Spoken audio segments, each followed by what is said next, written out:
When police are trying to solve a crime, they often turn to Google for help. It makes sense since the Silicon Valley giant has grown into a nearly $1.6 trillion company on the strength of its most valuable asset, data on billions of people. And often, finding out where someone was at the time of a crime, or what they were Googling before a crime occurs, can be pivotal to investigators. Now that the Supreme Court has overturned Roe v. Wade, privacy advocates fear Google will provide users' data to authorities who may try to target people seeking abortions. When someone uses a Google service on their phone with location history enabled, Google logs that phone's position about every 2 minutes. The company can estimate the location of a person's device within 9 feet, court testimony from the company has shown. In the first half of last year, law enforcement sent Google more than 50,000 subpoenas, search warrants and other types of legal requests for data Google retains, sometimes drawing from a massive centralized database of users' location history known as Sensorvault, which was first reported by the.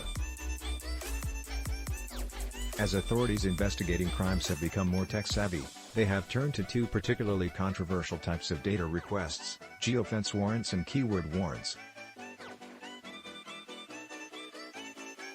Geofence warrants seek information about every device that has crossed into a defined location in a specific period of time, say a bank at which there was recently a robbery, a home that was recently burned down, or an abortion clinic following the Supreme Court ruling.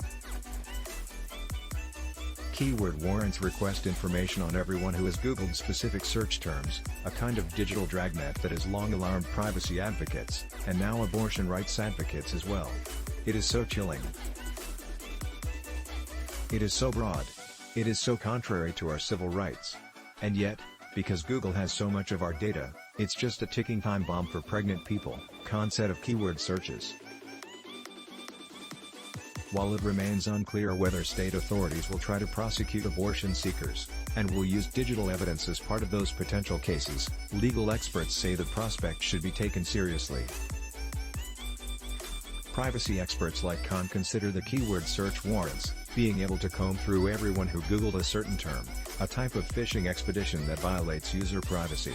This is the equivalent of going to a library and then trying to search every person who checked out a specific read. We would never allow that in the analog world. Such a far-reaching search in the real world would likely violate the Fourth Amendment's ban on unreasonable searches, Cahn said.